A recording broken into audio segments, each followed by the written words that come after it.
Shalom Uvracha, le passage pour le Yud Zayin Tevet, le 17 Tevet. Rak, c'est uniquement chez la Ze Moïl Areshim ou Bemochin.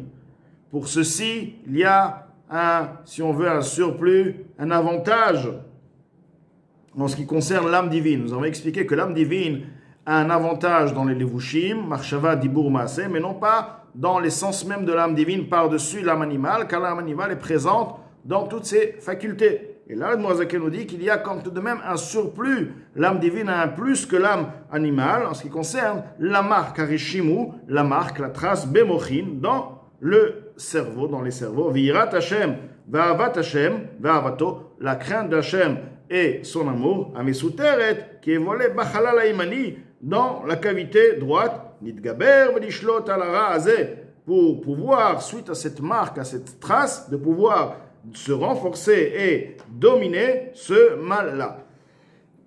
Donc, ce qui veut dire, c'est vrai que l'âme divine n'a pas de supériorité en ce qui concerne ses facultés, car ses facultés les facultés de l'âme animale sont également présentes, mais du fait que l'âme divine avait à un certain moment une révélation pendant la tfila de l'amour d'Akadosh Baruch Hu de manière flambante, donc il y a toujours une trace qui reste. Donc même après la tfila, cette trace peut lui donner un surplus, une puissance avantageuse pour pouvoir combattre les désirs de l'âme animale. Et de même aussi, l'amour et la crainte que chaque personne a en soi, de par nature, qui est voilée, mais qui se trouve dans l'âme divine. Donc, l'idgaber, l'ishlot alara azeh, pour se renforcer et dominer ce mal-là, amitave ta'ava, qui désire un désir, chez l'oliot, l'oshlita, même chez la bahir, pour ne pas lui permettre d'avoir une domination et un pouvoir dans la ville, d'extraire et de réaliser son désir du potentiel au concret, de s'habiller dans les membres du corps. Donc au concret, ça veut dire que l'âme animale va pouvoir s'investir et s'habiller, utiliser le corps pour réaliser les averot, et même uniquement dans le cerveau, l'âme divine ne laisse pas à l'âme animale la possibilité et le pouvoir de s'investir dans la pensée, les vado uniquement, les harer bera, de penser, d'avoir même une pensée sur une avera dans le mal, et le shlita même chez il n'a pas l'âme animale, chez le Benoni, n'a pas de pouvoir, n'a pas de domination, les harer chaz de shalom birtsono, de penser, de méditer, chaz de shalom, de par sa volonté, chez Bemocho, qui est dans son cerveau, chez Ikabel Beratson, de recevoir avec volonté, chaz de shalom, cette pensée-là, hara mauvaise. Là, mais lave, mais alève la mort qui se présente et qui monte, qui se présente de par lui-même, du cœur, donc le cœur, l'âme animale qui se trouve dans le cœur, et ceci monte donc dans le cerveau pour maintenant développer cette pensée-là, ce désir-là dans la pensée, qui l'irtav elle, comme écrit précédemment, et la miyad be'aliyato le sham. Seulement, dès que cette pensée, donc ce désir monte maintenant dans la pensée de la personne, l'âme divine le repousse totalement avec ses deux mains, donc un refus total, mais si il déconcentre, il détourne sa conscience de ceci tout de suite, dès qu'il se rappelle, c'est une mauvaise pensée, une pensée de Havera, de suite il écarte et il la jette. Il n'accepte pas avec volonté d'y penser. Bien sûr, même de penser, de méditer avec volonté, à plus forte raison, qu'il ne pense même pas, il n'accorde même pas l'autorisation d'y penser à la réalisation de cette Avera. Donc, ni même pas y penser, juste penser sur le concept d'une Avera, et même, à plus forte raison, de penser à réaliser que lui-même va peut-être effectivement une possibilité de réaliser cette Avera. Ceci est un refus total de l'âme divine, refus totalement cette pensée et la jette. Ou même une pensée qui vient, un désir de parler de cette chose-là, qui a marer beratson, car celui qui médite et qui pense avec volonté, à partir du moment où la pensée se fait avec volonté, la personne est appelée un rachat, un impie, parce qu'il est en train de penser. La pensée est une avéra. Penser à une avéra, penser à une chose négative, ceci est une avéra. Donc à partir de là, il est en train de commettre une faute, donc il est rachat. Et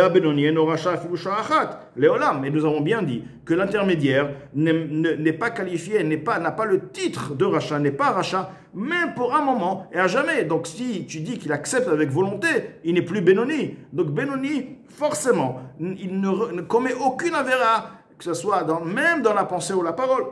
De même, entre les sujets qui sont relationnels entre un homme et son prochain, dès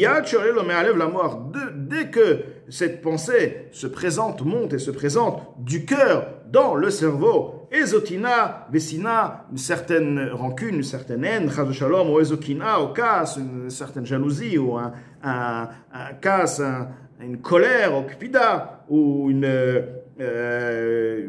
Kpida, ça veut dire une certaine haine, si on veut, domaine, ce qui ressemble. Donc, toutes ces pensées négatives, dès que la personne a en elle une mauvaise pensée qui est liée aux relations entre lui et son ami, dès que cette pensée vient et dira tiens, lui il m'a fait ça, tiens, je suis jaloux de lui, dès que cette pensée vient, il n'accepte pas, il dit non, stop, on arrête maintenant. Il n'accepte pas du tout dans son cerveau et dans sa volonté, c'est contre sa volonté, il ne le veut pas. Bien au contraire, le cerveau va maintenant dominer, va maintenant contrôler l'esprit qui est dans son cœur. Le cœur, il s'emporte, qu'est-ce qu'il m'a dit, comment est-ce qu'il m'a fait? Le cerveau qui est calme, froid, il dit non, c'est interdit, l'âme divine, il va dominer cet esprit-là, cette chaleur, cet esprit qui est dans le cœur. Là, ça t'as à faire pour maintenant faire tout à fait le contraire. Mamash, concrètement, pour se comporter avec son ami, par une mesure de bonté, de proximité, d'amour, yetera, surplus mudat, qui lui est connu, d'accepter, de souffrir et de subir de son ami, même jusqu'à des derniers extrêmes, vélo lichros shalom, non pas du tout de se mettre en colère. Donc si son ami lui fait un tort, maintenant il a une pensée, qu'est-ce qu'il me fait, mais comment il ose me faire, et chaque fois il me fait, etc. Alors directement il chasse cette pensée, et pas seulement ça, il dit, s'il m'a fait ça, j'accepte, je le prends sur moi. Donc vraiment il réalisera, il va utiliser sa pensée pour accepter la chose et ne pas se mettre en colère contre lui. Et bien sûr aussi pour ne pas lui rendre comme son action, chas de shalom, et la draba, bien plus, seulement bien plus, au contraire, pour rendre à des redevables, à des méchants, le rendre des biens. Il m'a fait du mal, moi je vais lui donner du bien. Comme dans le Zohar, il est écrit, l'ilmod mi Yosef imechav, d'apprendre du comportement de Yosef avec ses frères. Yosef Hatzadik qui était vendu par ses frères, une fois qu'il s'est révélé à ses frères, pas seulement qu'il les a pas punis, bien au contraire, il les a gâtés, il les a fait amener en Mitzraïm, il leur a donné le mieux qu'il pouvait, il les a logés de la meilleure manière, il les a vendus, etc. Il leur a donné la facilité qu'il n'avait pas en Eretz Kenan. Donc bien qu'il avait, si on veut, Yosef Hatzadik quand même savait et avait quand même un cœur et avait compris qu'il avait subi de ses frères quand même tout ce qu'il a subi pendant ces années, vendu en esclavage, étant suite à ça en prison, tout ce qu'il a souffert. Donc malgré ceci, il leur a rendu du bien, et c'est justement le niveau du Benoni. Le Benoni, il contrôle, il a le Nefesh HaElokit qui se trouve dans le cerveau, et c'est elle qui va décider en ce qui concerne la réalisation, la pensée, l'action et la parole. C'est elle uniquement qui contrôle et qui gère. Et donc, suite à ceci va nous permettre de comprendre qu'un Benoni est celui qui est effectivement appelé intermédiaire, mais c'est une personne qui ne faute pas du tout.